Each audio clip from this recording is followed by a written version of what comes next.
you like riding in the rain? Sometimes it's not planned. We just get caught out in the wet.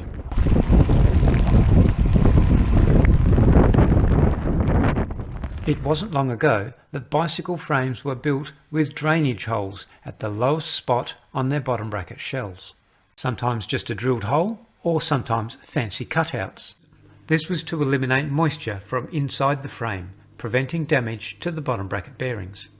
Today our modern carbon fibre bikes still suffer from water ingress and so should still have a drainage vent. But there is a way to stop the water from getting into your frame in the first place.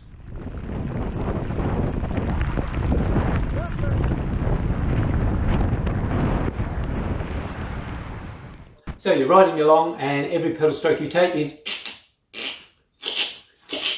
what is that noise? And every ride you go on, it seems to get worse. What is that noise? Where is it coming from? We've got to find out and fix it up. So most of the time we think of is because we're pedaling, every pedal stroke is something to do with our pedaling, pedals, cranks, bottom bracket, but not necessarily. So you check out your pedals, your cranks and your bottom bracket. You may even take your cranks out, your bottom bracket apart, and it checks out okay. You put it all back together, lube or tighten things up, go for a ride, and it's exactly the same. The creak's still there, hasn't changed one iota. Finding that creak, unless you know exactly where it's coming from, is usually a process of elimination. So what you do is you go and tighten or lubricate certain areas just to see if it stops the creak. If not, it can't be that area, it must be somewhere else. So then you decide on one of the rides, you get off the seat to climb a bit of a hill or something, and there's no creak. So you sit back on the seat, and there's that creak. So you get back off the seat, and the creak's completely gone. Sit back on the seat again, and the creak comes back. Now you're working the process of elimination.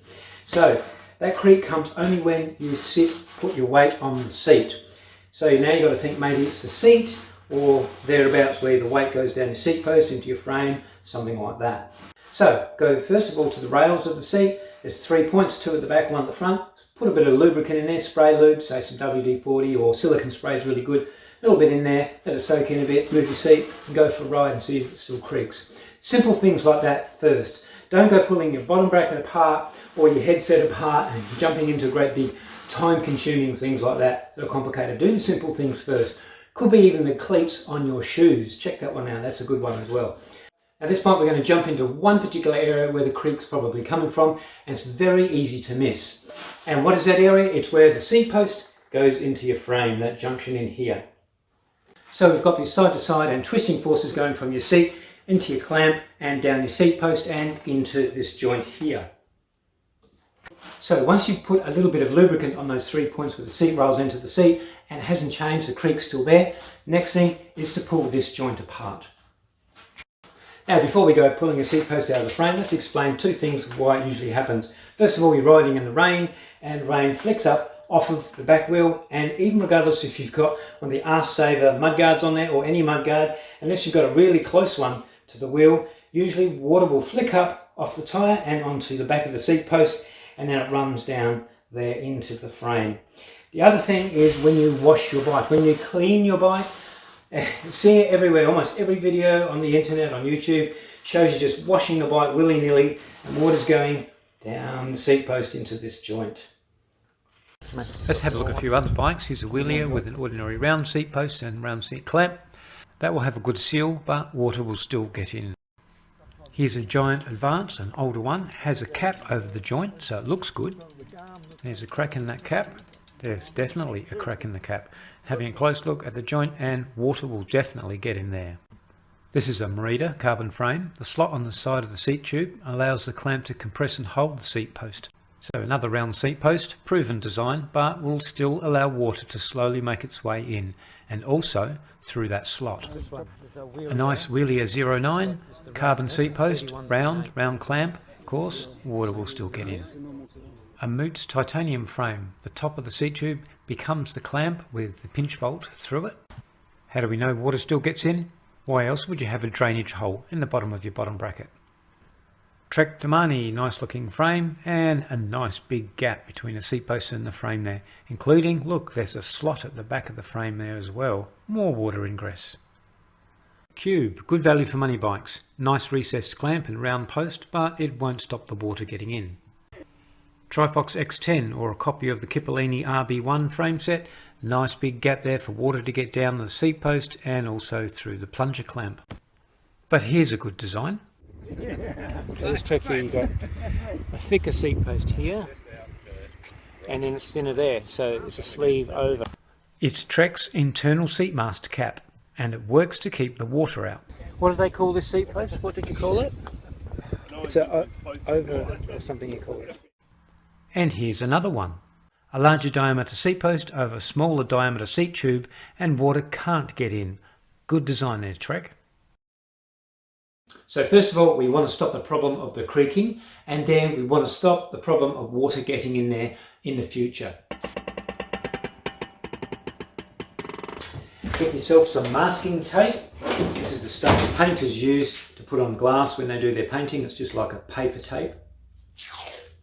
Cut off a piece and use the straight edge of it to go around your seat pole, right at the frame. Undo your seat post and take the seat pole right out of the frame. Take a closer look at the seat post. You can see dirt. That's where the clamp goes. More dirt.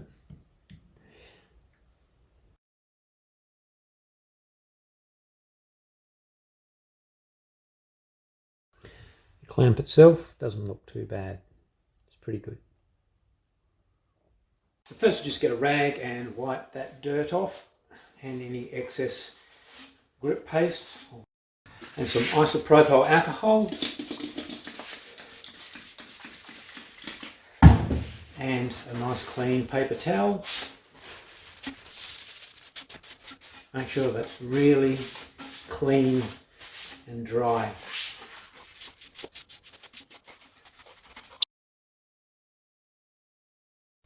If there's quite a bit of moisture on your seat post and in the frame, there's a good chance that water has run down into your bottom bracket area. Probably not that much, but it'd be a good idea to remove your crankset and bottom bracket. And stand your bike in an airy place to dry the inside of the tubes of your frame. You could even use a hairdryer to speed up the process, but set it on a lower temperature. Now to clean inside your frame, I just used a screwdriver and a rag. You might think of a different method of doing it. And spray some isopropyl alcohol inside the seat tube and onto the rag, fair bit of it, and then just put the rag down there. Just do the best you can.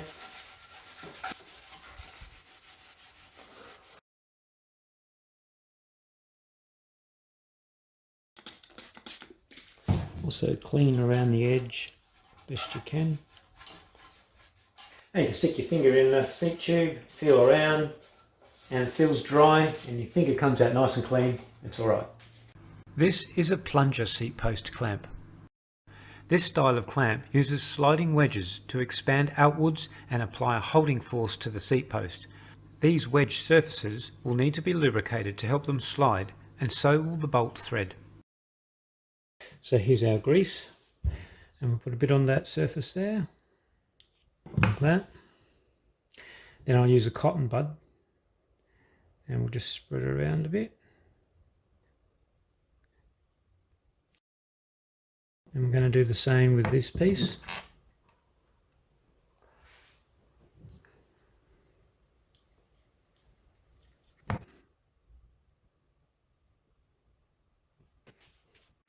But we're not going to put any on the push plate there. A little bit on this sliding surface as well. And on the thread. So we're going to put a little bit in there. A little bit on the head of the bolt.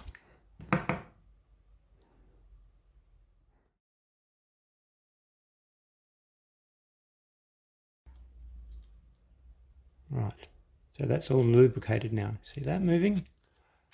So that all slides nicely now. Remember, no grease on this part.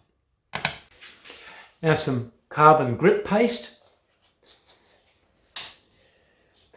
Put a fair bit on your finger and then reach down into the tube. Now you can feel with your finger all the crevices where it is, the corners and the surface, so it's good. If you use a screwdriver with the rag on or something, you won't be able to feel it. This way you can feel what you're covering, because this stuff's quite rough, it's like sandpaper, and you can feel the surface that it's actually coating. Then get a nice even coating, get down as far as you can, as deep down into that seat tube as you can. And also the front part where the clamp is as well, the sides in there. Now you don't need a whole lot, but just a nice even coating. Now with your plunger clamp, you might have a little bit left on your finger. Just put a very light smear on the outside. And then you can drop your plunger clamp in there. Then with your seat post, again, grip paste. Put some on there. We're running out, I have to get some more. Now just come a little bit below that tape line. Don't go right up to the tape line. And then put a nice even coating all the way around on the seat post. On the back. Make sure you get the edges as well, because sometimes if you don't get them, that'll be carbon on carbon, and if there's movement, it will creak. This carbon paste will stop the creaks. Then you can put it in. Of course, don't go any further than your taped line. Check, make sure it's absolutely exactly where you want it. Then of course, torque wrench. Set it at 5 Newton meter. And you can do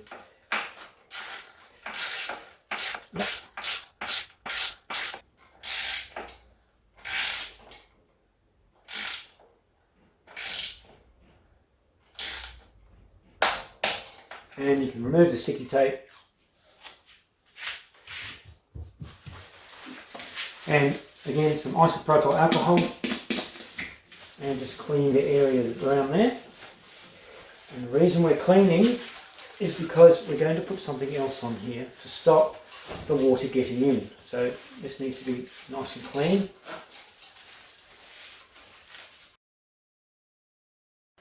Now how to stop the water from getting into those gaps? Very easy. When I show you, you're going to go, oh, of course. Silicone, the stuff you use on the gutters and your roofing. Just ordinary cheap silicone. This is a big gun of it. You don't have to have a big gun of it. You only need a small amount, so you can buy it in small tubes as well. This is where your finger will also come in handy again. So all you do is you run a bead around the gaps and you smooth it off with your finger.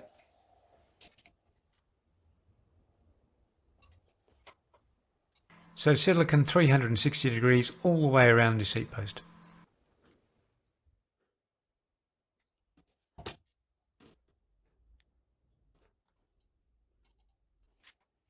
With most of the modern seat post clamps like this one, water will also get past the clamp area, so you'll need to silicone around that as well. Even around the recessed bolt. If you're going to do a job, you might as well do it properly. Wipe off any excess. Clear the bolt head with the right sized Allen key. And you can clean up the surface with white spirits for a perfect finish. If you've got a round seat post and clamp, you just need to put one bead around the seat post and don't worry about the clamp. That's it, just let it dry now, and water is never going to get down your seat post again. However, you might ask, oh, what if I'm going to change my seat height? That means it's going to break the seal. Well, that's true, but didn't we mark your seat height? Don't you know your seat height? Isn't your bike already set up for your seat height? When are you going to adjust your seat height? Haven't you got it right yet? Well, if not, then don't do the silicone. Once you've got your seat height right, then you can silicone, and you should never need to adjust your seat height anyway, unless you shrink or you grow. Of course, if you want to transport your bike, take your seat pole out, put it in a bike box or something like that, it's a different story. But even so, you can still do that. You can take the seat pole out, it'll break the seal, but silicone is easy to get off. You just use your fingernail and it scrapes off anyhow. So you just scrape it all off the seat post, and then when you get to where you are, put your seat post back in, you can seal it up again. But it's no use if you're going to do short-term sealing. If you just go and do a few rides, doesn't really matter. But if once your seat post is in, you know you're not going to move it for a long time, especially when there's wet conditions coming up. Definitely put your silicone seal on and you'll be thankful, because water will never get in there and you'll never get a creaky seat pole again. Here's the Yo-Yo R12 bike, and I've done it to this seat post even though it's got the sleeve on. Underneath, siliconed it. Now, I did the silicone bead on this Yo-Yo R12 about 1.5 years ago, and since then we've gone through a long wet winter last winter, and that was a good test for this because there's no creaks, and that's because no water has got down there. So no problem, the silicone has still got its nice soft pliableness. Of course, silicone outside lasts in the weather for years and years and years and years and years and years, and even in the UV, so no problem whatsoever. So I can definitely guarantee that it works. Call it a hack job if you want, whatever you want to call it, but it definitely works, and I recommend it so much so I'm going to do it on all my bikes so that I never have a creaky seat post and never get water down there ever again. So I can thoroughly recommend it. Go ahead and do it. Your seat post is not the only entry point where water can run into your frame. Water can seep through very small gaps, like this unassuming Di2 wire entry cap. Here's another possible entry point, a soft plastic plug. You're never going to take that plug out, so you may as well run a bit of silicone on it. Whilst your headset is a moving joint, so can't be siliconed, how about that top cap on your stem? Can water get past and run down the fork steerer? Older frame sets had cables running on the outside of the frame, so no entry point for water. But here on a more modern frame, front and rear mechanical gear cables going into a plug. Do you think water might just run along those outers and in through the plug? And another point of entry on a Trek bike's down tube. You may think it's just being too fussy to bother with, but it only takes a few seconds to seal that joint while you've got the silicone tube in your hand.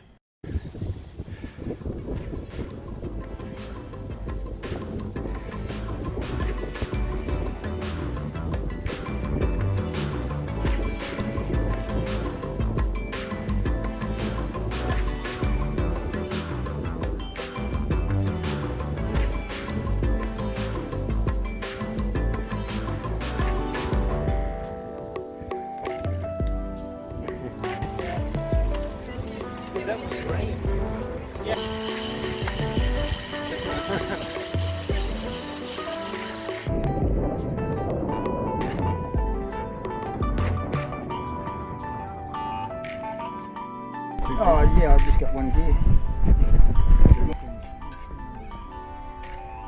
Oh, you come out, did it? And it's probably in there somewhere. This is a bitch channel, it's probably has broken off. We've got our 22 speed gears or whatever we've got, 24, however many gears. Steve back there broke his mechanical gear cable for his rear derailleur. So he's only got his front chain rings to use. He's locked up on the second to smallest cog. So he's only got 2 gears to use really. His small chain ring or his big chain ring, that's his choice. Bikes everywhere. Yeah, one down there.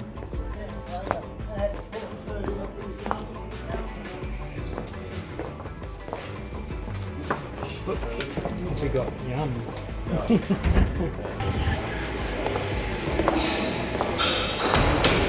This is a nice coffee shop. This is in Strathalbyn.